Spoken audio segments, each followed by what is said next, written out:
Yes, I welcome you to Education Today. Education Today is a program where I discuss education, where I discuss everything about education. I discuss examination malpractice, how to make your children, how to make your learners to learn from you, how to teach, how to manage your classroom, and so many things that has to go on for you to impact effectively to your learners.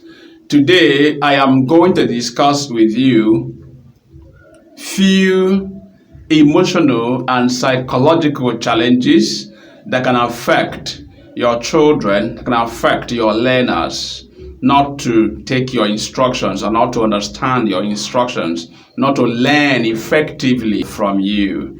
I'm going to discuss those angles right now and possibly give you solutions on how to tackle them. So that whenever you see a child like this in your classroom who is not or who has not been following your instructions, who has been lagging behind, that you know how to go about it.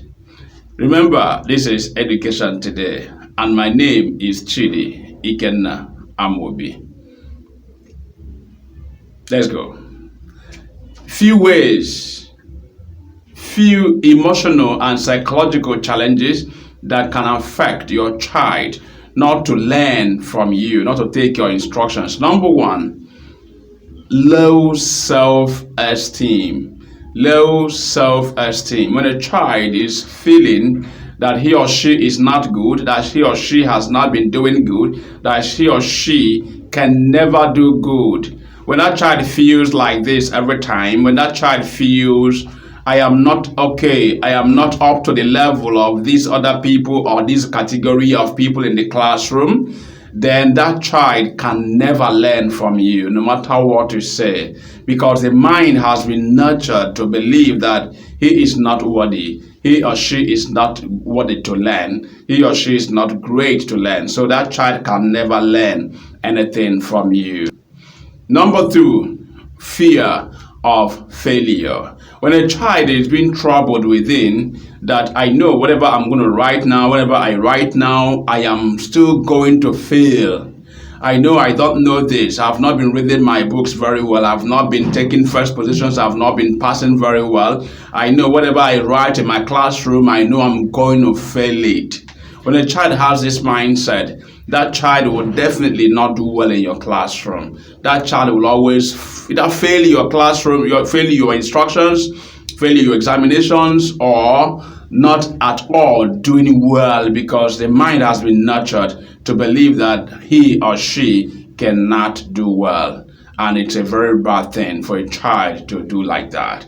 Number three, trauma or abuse. When a child is abused, when a child is facing some kind of abuse, is facing some kind of psychological challenges inside of him or her, inwardly the child is not okay, the child is not happy, the learner is not fine. When I say the child here, I mean the learner. It mustn't really be a child. What I'm talking about here is not basically for children, is for all the learners in your classroom who are taking your instructions, whether they are children or not. That is what I'm saying. So when someone feels abused by the teacher, by a fellow pupil, a fellow learner, the person cannot comfortably and effectively take instructions from the teacher or learn from the things the teacher is talking in the classroom.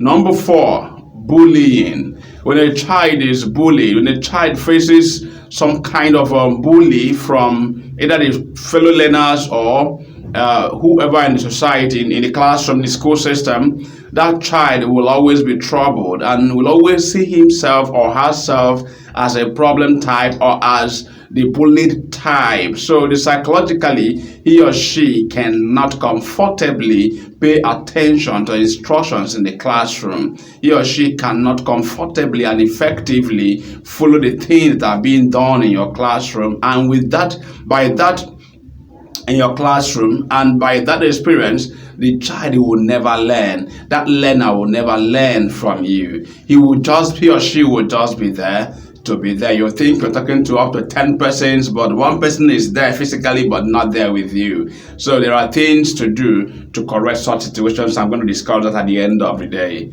Number 5, stress at home. Yes, there are so many learners that got stressed so much at home. When they were in their houses, they were faced with so many challenges. Some did not sleep well at night. Some slept late in the night. Those things affect the child's performance in the morning. It affects the child's performance in the classroom. When he or she should pay attention to lectures, he or she will be trying to sleep or managing himself or herself not to doze off. So situations like this will make a child not to learn from you. Situations like this will make a learner not to take your instructions, because within him or her, he or she is not okay for that lectures at all at that time. Number 6, lack of motivation. Lack of motivation has made a lot of persons not to do good. Yes, apart from the school system, in life generally, lack of motivation has made persons not to do what they should have done, or not to do what they should do, because they were not motivated. They felt, I am not good at this, I cannot do this, this is difficult, this is for the rich, this is not for the poor, this is for the tall, it is not for the short, this is for the excellent and the brilliant ones in the classroom, and not for people like us. So such situations will make a child, or can make a child, can make a learner not to learn effectively well. They will put challenges to the person's process of learning, because the mind is nurtured not to believe that it is not okay to learn this, or he cannot do well in this or that, because he is not this or he's not that. Self-motivation works a lot. And you can help your child, you can help your children, you can help your learners to learn from you by motivating them, telling them they can be good, that they are very great people, that they are doing wonders in the classroom. In fact, that you are trusting them to become the presidents of the world tomorrow, that you are trusting them to become the giants of society tomorrow, that you are trusting them to do wonderfully well in the society tomorrow. With that kind of sense of belonging, they will begin to they will begin to come back, their minds will begin to come back to listen to you, because they have been accepted, they have felt being accepted by you in the classroom, where you did not abuse them, you did not segregate them, you welcomed them in the classroom. That will make them to feel accepted. And when they feel accepted, they open their heart to learn. Learning cannot go on without acceptance. Learning can never go on without love. You need to first of all love who is teaching you before you can learn from that person, no matter what it is, anywhere it is. Learning has to go with acceptance. Learning has to go with love. That is why it is also good, as always good, to teach the children, to let the children be in love with you as a teacher before teaching them. If you nag a lot of times in the classroom, your children will never learn from you. If you flog them all the time in the classroom, if you abuse them, you call them names, you tell them that they are not this, they are not that, they are useless, they are stupid, their head is like a head of a cow, their heads are like heads of mango, heads of whatever you can think of, they will always feel abused. And by that incident, by that time, they will never learn from you, no matter how you try to teach them. They will never learn from you. And you keep complaining that your children are not doing good, that your children are not doing great, but you are the cause of it, because somehow you have abused them, you have not motivated them, you have made them not to feel okay in your classroom, and they can never learn without acceptance. Number 7, depression or sadness, the mood of that learner at that time. Some of these children, some of the learners we are teaching, some of them are not psychologically okay, some are having issues, some have not fed, some have not been eating, some are not eating. They did not eat in the morning before coming to the school, so they are not fine. Some of them have been subjected by parents or by guardians to do one heavy thing, to do one difficult task in the morning, go to fetch water, go to this place, go to that place. And after moving up and down, after going all these things, they wear their clothes to come to the school without eating very well. So their mindset is that I'm just going there to be there, because I know if I don't go there, they'll flog me. I know if I don't go there, the teacher will say I didn't come to school. So the child is just not going there to learn, because the mind is not positioned again to learn. The mind has been positioned that I'm just going there to be there. So that depression, that mindset that person with such mindset can never learn anything from the teacher. That is just the truth. That's just the truth. Number 8, attention disorder. Yes, we have children, we have learners that they find it very difficult to give attention or to pay attention to classes when lectures are going on. Yes, we have people like that. And it is a very wrong one for you to teach a child whose attention is not there. You are just talking, you're just wasting your time. So we have several issues that can make a child not to pay attention to the classroom. Maybe a teacher can say, I'll flog you if you don't pass your assignment by 10 o'clock. And the child is, the attention of, when you are teaching in that classroom at that time, the attention is not there. The child is thinking about the teacher's assignment. The child is thinking about what's going to happen if he or she gets home. The child is thinking about what the principal will do, what the headmistress will do when he or she comes to see him in the classroom because he or she has not paid his school fees. The child's attention is not there, and the child can never learn in such mindset. Can never learn if the child has this mindset. He or she can never learn in your classroom. Number 9.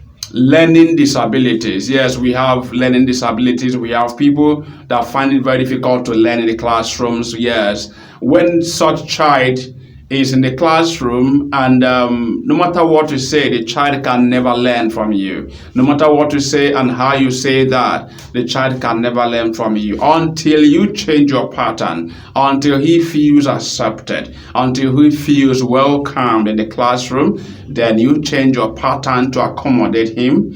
That is one of the ways he can learn from you. That is just one of the ways he can learn from you. Change your pattern. Let him feel okay with you. Then let him feel accepted too. Then he will learn from you. Without that, it's just a waste of time. Number 10, negative teacher-student relationship. Yes, negative. When the teacher doesn't have a wonderful relationship with children, with learners, it's not a great one, because they will never learn from you with such mindset, having known that this teacher is, according to them in quote, that this teacher is wicked. What is called they call wicked. Maybe you flog them all the time. You don't show them love. You don't show them affection. You don't bring them closer to learn. You don't want to come down to the mind, to the level that they can learn from you. You don't come down to the level or to make them to feel okay in the classroom. If you don't do all those things, I bet you they will never learn from you. Your teacher, you are a teacher, fine. And if you don't teach, if you don't show empathy while you're teaching, if you don't show love while you're teaching them, they will never learn from you, no matter what you say and no matter how you say that. So as a teacher, I urge you to have this wonderful teacher relationship with your learners if you truly want to teach. We have teachers that are in the classroom giving instructions, but they are not truly teaching. They are just there fulfilling the mandate, fulfilling the dictates of the scheme of work, fulfilling the mandate of the authority of the school. If I don't teach this thing now, the HM, whoever, the proprietor will say, I am not teaching. So the teacher will just be there giving instructions, but not truly teaching. If you are truly teaching, you should know when to call your children, when to call your learners together, when to call your learners, when to make them be close to you, when to bring them close to you, when to find out why they are not learning from you, when to understand all those points. I think with that, they will be free, their minds will be open, and they will learn from you. They will begin to learn from you if you are ready and truly want to teach them. That's just the truth. That's just the truth. No child, every child can learn. It's about approach. Yes, if you change this approach, if you teach this approach and it's not working, change it to this one, to that one, to this one. I will still discuss so many of this as time goes on so that you know when and how to use this particular approach on a child, on your learner, for a learner to understand and follow your instructions. I will discuss all those things as time goes on. Thank you so much for listening to this lecture. Thank you for listening. Thank you for watching this video. Thank you for truly listening, because I know I've made greater points here. And if you pay attention to these points I've made here, definitely there must be changes in your classroom. There must be changes in your learners, because I know there must be adaptations. Some of them will begin to adapt to your new strategy, your new style of teaching that you've learned from us here, from me here. And I tell you, you're going to become a wonderful teacher. And not just becoming a wonderful teacher. When you become a wonderful teacher, you impact well, you teach well. And when you teach well, the children learn well. That's just the truth. And when they learn well, society becomes better, because what controls society is knowledge. Most of the things they do are some of the things they learn from the teacher or from society, from everywhere. So when we teach well, they learn well and behave well at the end of the day. Thank you for watching this program on education today. See you again on Sunday next week. I'm going to tell you something greater than this. If you have not subscribed to this channel, please do subscribe to this channel. If you're watching this video on YouTube, but if you're watching this video on Facebook, follow this page. That will only make you to be seeing, to be listening, and to be watching my videos, other of my videos, as time goes on. Thank you, and God bless you. My name is Chidi Ikenna Amobi. Do have a blessed day. I love you.